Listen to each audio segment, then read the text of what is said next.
Yemek okulumuza hoş geldiniz. Bugün sizin çok uzun zamandır istediğiniz tariflerden bir tanesi olan lazanyayı anlatacağım. Ama burası nedir? Yemek okulu. Dolayısıyla lazanyanın 101'i, yani bütün detaylarını ve iyi, başarılı, çok lezzetli bir lazanya yapmak için neler gerekli hepsini öğretmeye çalışacağım. Sonra da böyle çok lezzetli, böyle kat kat içinde kıyması nefis domates sosuyla, çok lezzetli beşamel sosuyla lazanyamız hazır olacak. Bundan öğrendiklerimizle ve o mantıkla farklı malzemeler kullanarak bir tane daha böyle tavuklu, mantarlı, biraz böyle mis gibi fesleğen kokan çok özel bir tane daha lazanya tarifimiz olacak. Tarife başlamadan güzel bir lazanya yaparken dikkat etmemiz gereken ipuçları böyle hızlıca özetlemek istiyorum. Bir tanesi malzeme seçimi, işte kıymanın iyi, lezzetli bir döşü olması, peynirin lezzetli olması falan gibi şeyler var. Burada önemli olan bir tane konu var, o da domates sosu. Şu an tam mevsimine giriyoruz, lezzetli domatesler var. Lezzetli domateslerden yapabilirsiniz ama bu videoyu diyelim 6 ay sonra izlediniz. O zaman domates zamanı değil, sakın taze domatesten yapmayın. İki tane yolunuz var. Yaptığınız böyle hazır domates sosunuz varsa onu kullanabilirsiniz. Ya da hatta içindeki diğer baharatlarıyla tam böyle mevsimde domatesler hiç katkısız bir şekilde alıp kavanozlanmış. Bu var. Napolitano sos. Bu sosu da kullanabilirsiniz. İkisinden de çok güzel, lezzetli bir lazanya çıkacaktır. Bir diğer konu kullandığımız hamurlar. Bunu Refika diyebilirsiniz ki ben hamur açmak istiyorum. O zaman güzel bir erişte yapın derim. Hamur açma konusunda lazanyanın daha bu kadar tanıdığım aşçı ve şef var. Lezzetli, o aradaki el açması hamuruyla lezzetli lazanya yapanı görmedim. O yüzden burada hop güzel yapılmışı, tam güzel denenmişi var. İsterseniz bunu kullanabilirsiniz. Bir diğer konusu lazanyanın pişmesi. Öyle doğru pişirmemiz gerekiyor ki eğer fazla pişirsek üstündeki böyle peynir böyle birazcık derileşip kahverengileşebilir. Onu istemiyoruz. Ya da az pişirsek de böyle sulu kalabilir ve üstü böyle domatesler taze taze renk almış olabilir. Bu istemediğimiz bir şey. Doğru pişirme. Bir diğer konu da pişireceğimiz kap. Kabın fırına girebilir olması lazım. Minimum 4 parmak kalınlığında olması lazım. Bir borcam falan gibi bir şey de olabilir. Aklınızda olsun. Fırınım 220 derecede açık, sıcak fırına girecek. Son olarak da lazanyanızı yaparken çok iyi bir reçete. Bu reçeteye sadık kalarak kap oranlarını reçeteye göre kafanıza çarpıp bölerek hazırlayabilirsiniz. Tarifimize başlamadan evvel sizden bir şey rica ediyorum. Videomuzu beğenmeyi ve kanalımıza abone olmayı unutmayın ki bu dünyamız devam edebilsin. Başlarken birinci yapacağımız şey tenceremizi ısıtmak. Sonra yarım kilo dana döş kıymam var.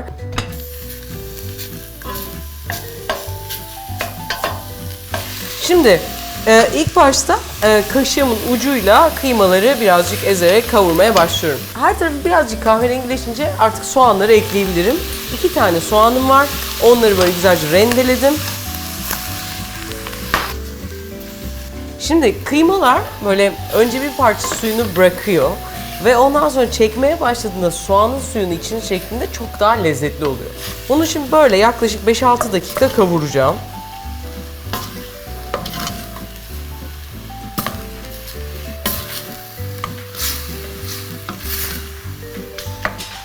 Kıymayı böyle 5-6 dakika güzelce kavurduktan sonra bir tane havucu doğradım. Bunu da içine ekliyorum. Böyle kıtır kıtır. Son artık yani pişince bile hala bir kıtırlığını koruyor havuç. İnsanın dişine geliyor ve çok güzel oluyor.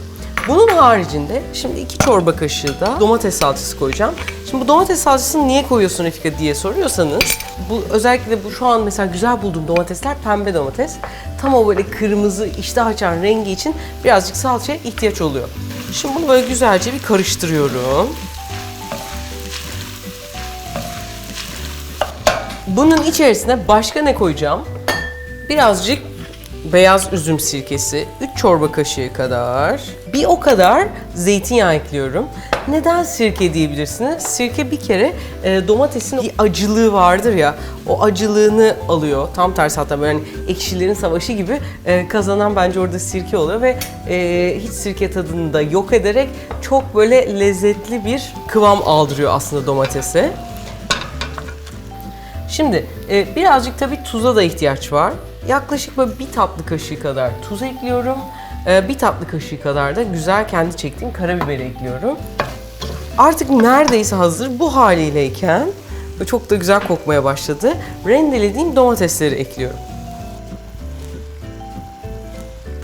Şimdi bu böyle güzel kenara yapışanları da lezzet olarak içerisine alacak. Ve ne kadar güzel kokmaya başladığını anlatamam. Son olarak ekleyeceğim şeyler 2 tane baharat. Ama bu baharatlar da taze, tam da şimdi zamanı. Defne, 2 tane yaprak ve güzel, hatta birini büyük. Bakın bu şimdi tam yeni yaprak atma zamanı. Bunların tadı bir başka oluyor. Hafif ve uçucu bir kokusu var. Birazcık da böyle yarım dal kadar da biberiye, taze biberiyem var. Ve bunları böyle bir sudan geçirdim ve direkt içine atıyorum sosun. Biberiyelerim de çok körpe. 2-3 parçaya böyle ayırdım. Normalde daha sert olursa, eğer daha kuru bir dalınız varsa onu muhakkak içinden geri almayı da unutmayın. Sosum neredeyse hazır. İnanılmaz güzel, şimdiden kokmaya başladı. Böyle yavaş yavaş artık göbek atıyor ama bunu en küçük, yani böyle kahve pişirdiğimiz ateşe alıyorum. Bu haliyle böyle yarım saat usul usul kaynayacak, lezzetler güzelce birbirine geçecek. Baharatlar lezzetini sosa verecek falan ve sonra harikulade olacak. Bu olurken ben de diğer hazırlıklarımı yapacağım. O da nedir? İkinci önemli şey aslında o lezzetli beşamel sos. Onu böyle tam kıvamında yapmak gerekiyor. Gelelim lezzetli bir beşamel sos yapmaya. O beşamel sos için 1 çorba kaşığı tereyağı kullanacağım.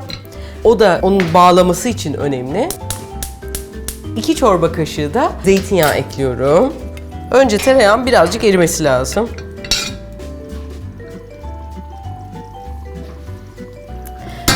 Tereyağım güzelce eridi ama böyle fokur fokur kaynamaması lazım. Tam o sırada 2 çorba kaşığı unu böyle hafif tane tane yaparak içerisine koyuyorum tereyağın. Böyle bayağı, bir ikincisi de böyle refika kaşığı tepeleme. Sonra bunu böyle güzelce karıştıra karıştıra hafif renk aldırıyorum. Meyane, yani yağ ve un karışımı rengi açıkken daha fazla bağlayıcı olur. Ama böyle fazla bir unun ekstra lezzet tadını görmezsiniz. Kahverengileştikçe bağlayıcılığı azalır. Ama böyle hafif böyle fıstıkımsı bir tad ortaya çıkar. Aklınızda olsun, ben fıstıkımsı tadı sevdiğim için birazcık kahverengileştiriyorum. Şimdi burada yaklaşık 1 litre sütüm var. Artık hafif renk de değiştirmeye başladı. Yavaş yavaş bu sütü ekliyorum. Eklerken de artık kaşıkla değil, çırpıcıyla karıştıracağım. Ve hemen koyulaşmaya başlıyor. Böyle bir seferinde hepsini boşaltmıyorum ki tam böyle un tatlı tatlı açılsın. Açıldıkça ekleyelim ve aslında o un tadı kalmasın. Böyle tekrar bağlanıp göbek atmaya başlayınca kalan sütü de ekliyorum.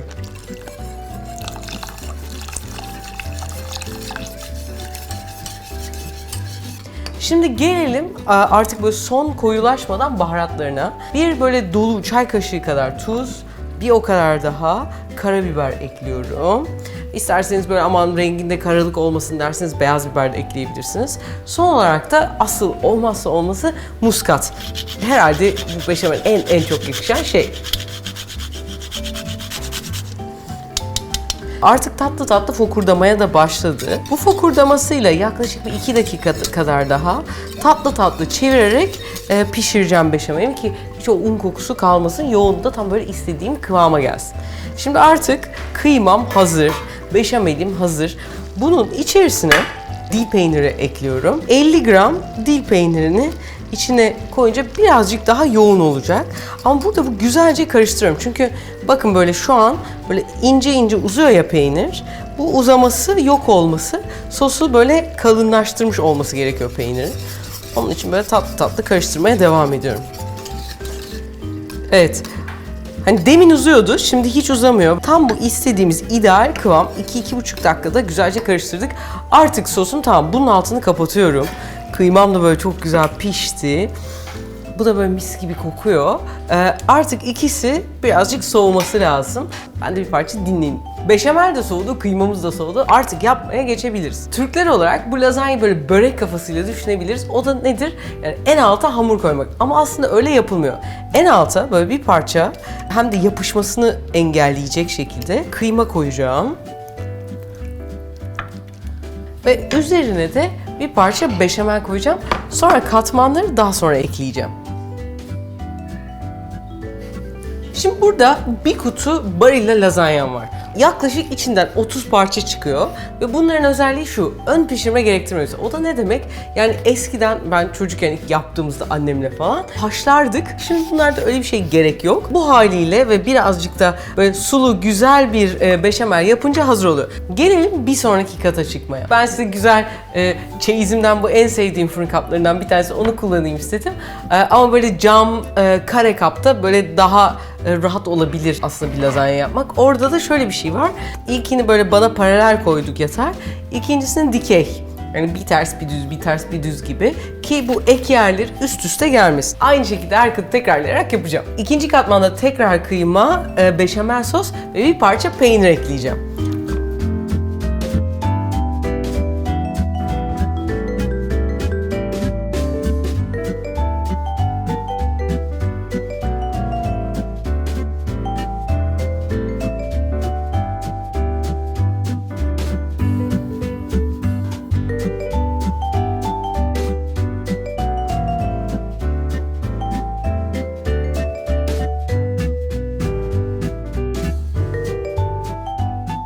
Normalde böyle 5-6 kat falan çıkarlar ama ben biraz daha hafif yukarı çıksın istiyorum, yani kabı taşsın. O yüzden 7 kat yapacağım.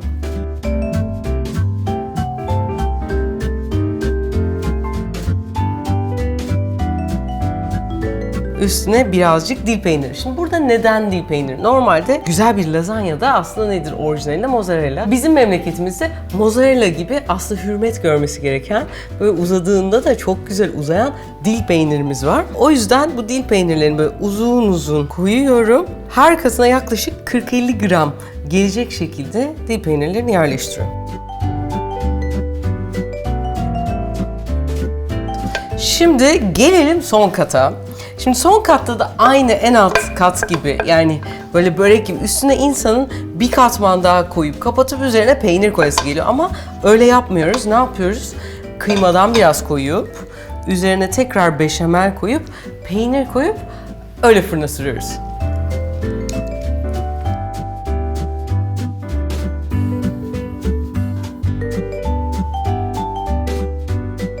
Beşamelle kıymayı böyle karıştırır gibi değil, ikisi ayrı varlık olarak hayatlarına bu şeyin üzerinde devam edebilsinler. O güzel olanı. Son olarak da en üstüne birazcık peynir ekliyorum. Üzerini böyle bir parça kaplayacak İzmir tulumunu rendeliyorum.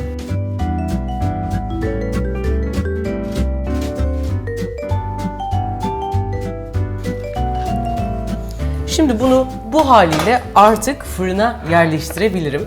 Şimdi fırında çok önemli, 220 derecede en altın telini bir çeviriyorum ki hafif yukarıya çıksın. Yaklaşık ortanın biraz altı gibi oluyor. Bu şekilde yaklaşık 20 dakika içerisinde lazanyam yemeğe hazır ve nazır olacak. Şunu diyebilirsiniz, Refika ben tam iftar saatinden önce bu lazanyayı böyle koyamam. Bunu böyle öğlen saatinde yapıp üstünü kapatıp daha sonradan fırına yerleştirebilirsiniz. Tam böyle iftar saatinden yaklaşık 20 dakika önce koysanız bu iş tamamdır. Eğer buzdolabında çok uzun kalmışsa dakika 3-4 dakika ileri gidebilir, aklınız olsun.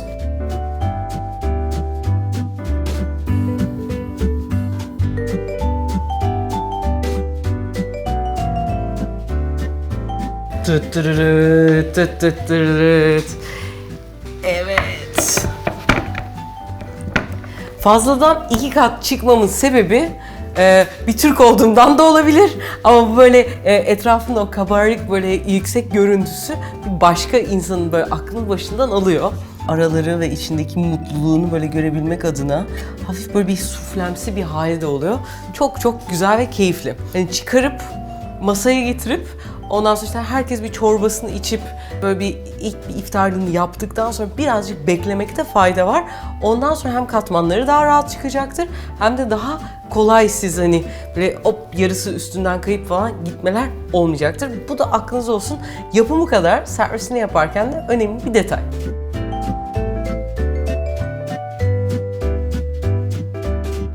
Şimdi burada lazanya normalde servis yaparken nedir? İşte misafirimiz geldiğinde en son dilimi kendimize alırız. Ama burada ilk dilimi kendimize almamız lazım. Çünkü ilk dilim muhakkak çıkarken birazcık yamulacaktır. Bunda hani sizin bir günahınız yok. İşin hani kuralı böyle oluyor.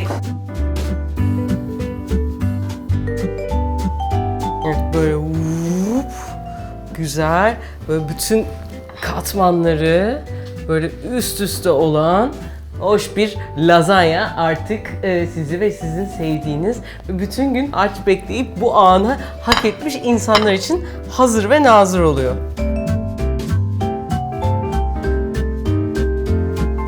Bunun yanına çok da fazla bir şeye gerek yok çünkü aslında hem karbonhidratı var hem eti var ve hepsi de gayet bonkörce. Dolayısıyla bunun yanına böyle bir parça böyle fesleğenli, domatesli, birazcık sirke ve biraz da zeytinyağıyla çok az çörek otu koydum. Bizden mutlusu yok. Çok güzel, klasik bir lazanyanın nasıl yapıldığı ile ilgili verebileceğim ve aklınıza takılabilecek sanırım bütün bilgiler böyle. Umarım hoşunuza gitmiştir. Bol muhabbetli güzel sofralarda yiyin. Şimdi bu lazanyanın klasiği. Birazcık böyle bir es vereceğiz, biraz buraları toplayacağız.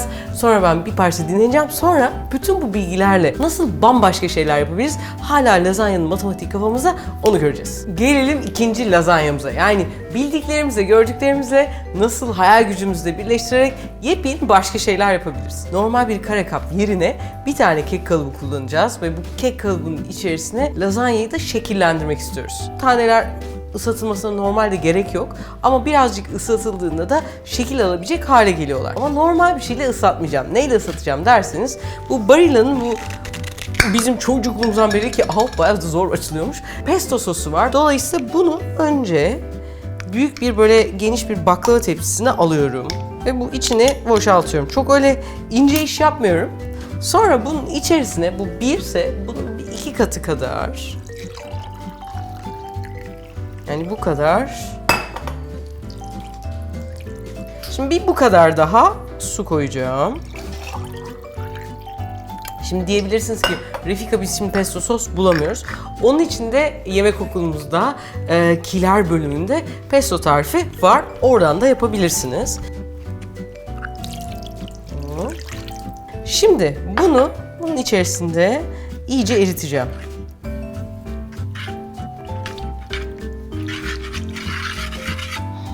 Sonra her bir yapraktan yaklaşık, yani bu yapraklardan 20 tanesi, yani bir kutunun 3'te 2'sine yaklaşık kullanacağım.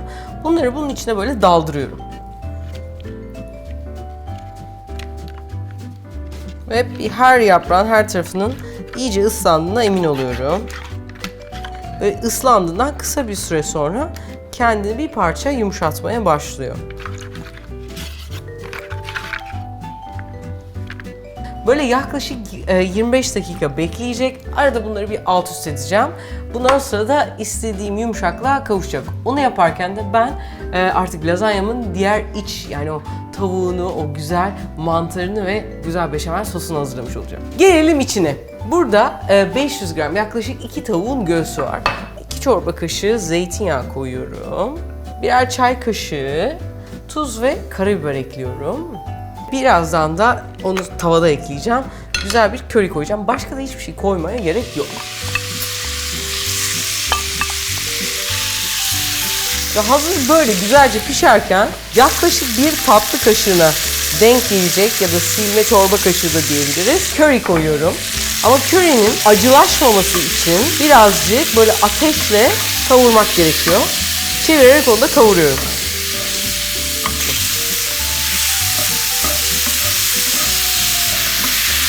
Şimdi tavuklarım böyle bir güzel piştiler.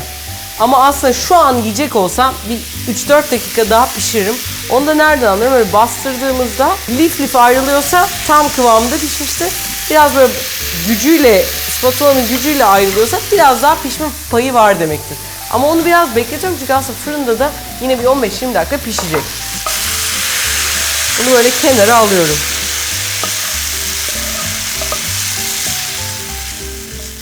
Tavada böyle müthiş bir lezzet ve güzellik var. 500 gram mantarım var.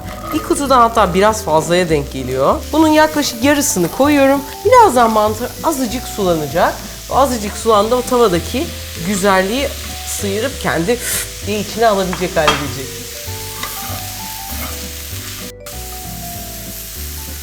Burada bir çorba kaşığı kadar daha zeytinyağı ekliyorum.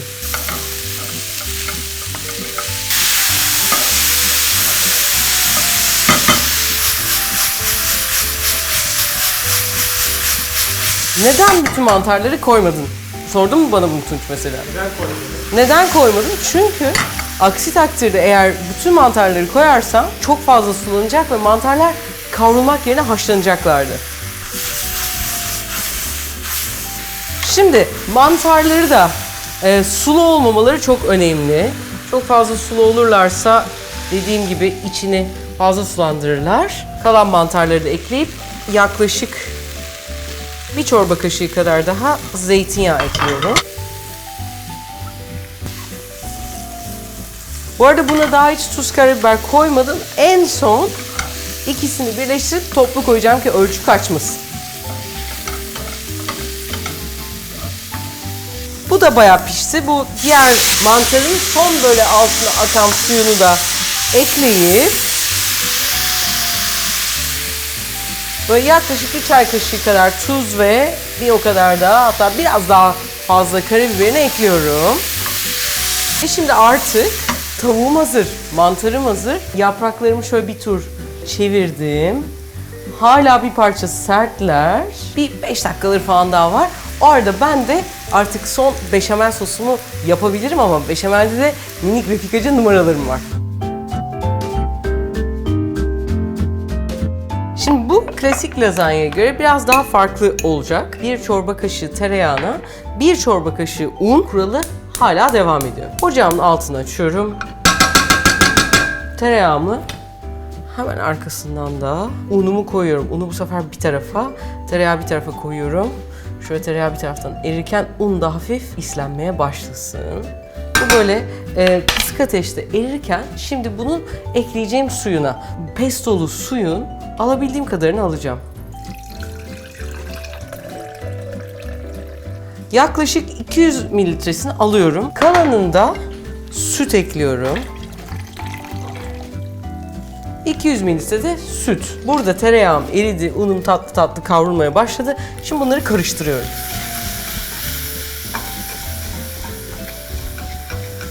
Şimdi böyle olduğu zaman aslında klasik beşamel yapma tekniği değil ama ondan biraz daha böyle güzel fıstıkımsı bir koku daha da fazla oluyor.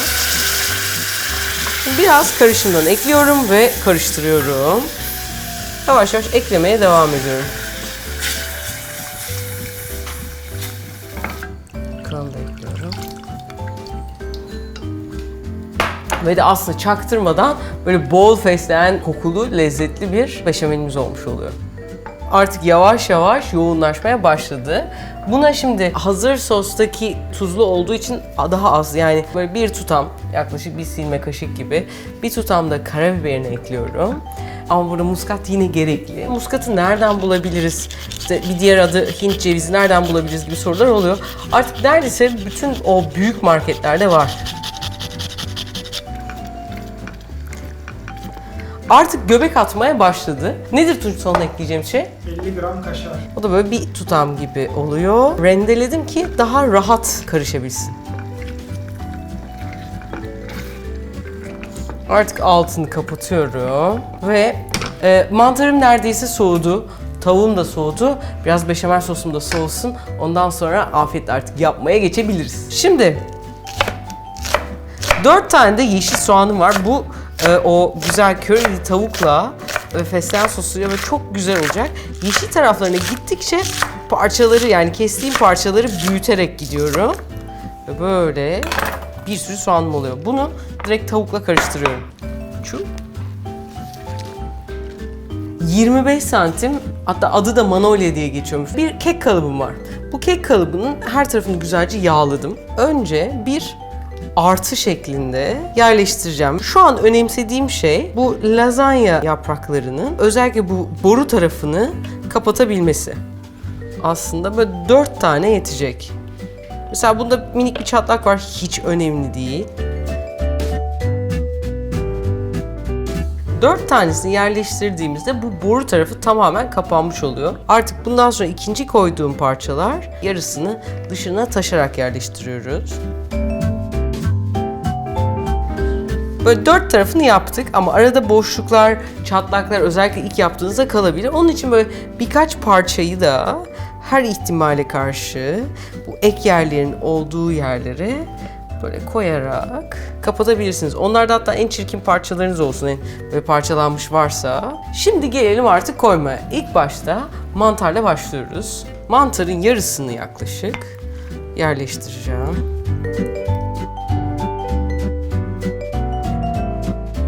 Evet. Toplam 100 gram içine kullandığım kaşar 100 gram. Yani şöyle 2 parmaktan birazcık fazla oluyor. Sonra üzerine bu yaptığım yeşil beşamelden birazcık ekliyorum.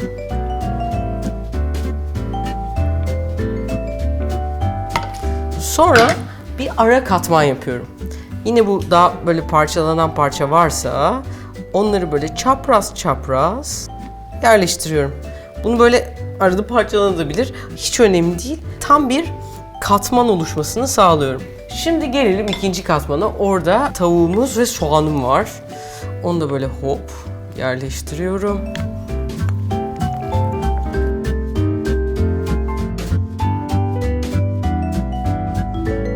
Birazcık peynir. Ama çok değil ve tekrardan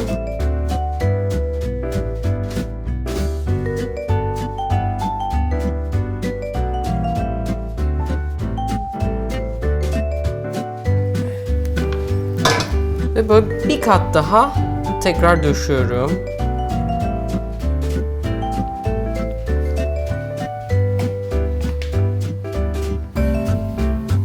Gelelim son ve üçüncü kata.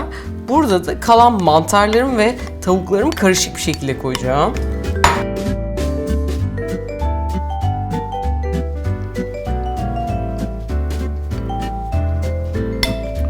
Son kat yine beşamelini ekliyorum.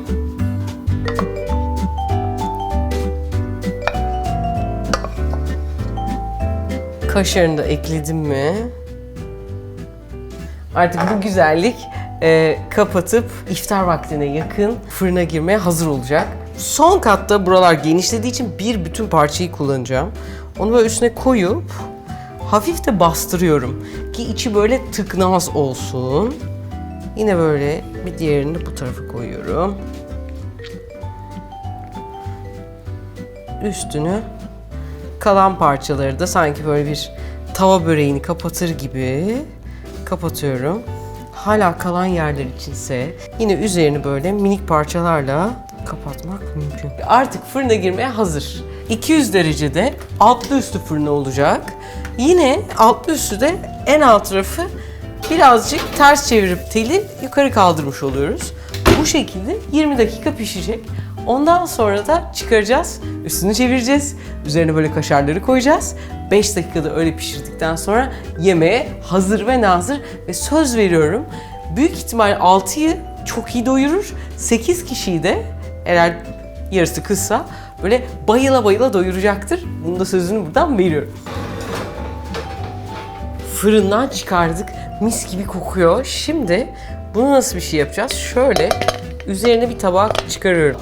Hop diye. Bu haliyle üzerine birazcık kaşar koyuyorum.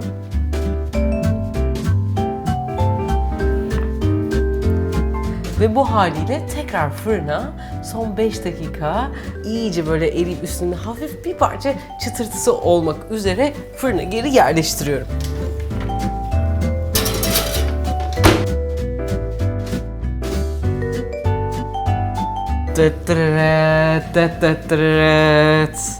Hazırsak, bunun şöyle bir derdi olabilir özellikle Ramazan'da. Ağzınızın suyunu çok aktarıp su tüketimini arttırmak, yani su ihtiyacını arttırabilir böyle bir şey. Gayet keyfi yerinde ama böyle 5 dakika iyice lezzeti otursun, kendi otursun. Ondan sonra daha rahat dilimlenip daha rahat kesilebilecek olacak.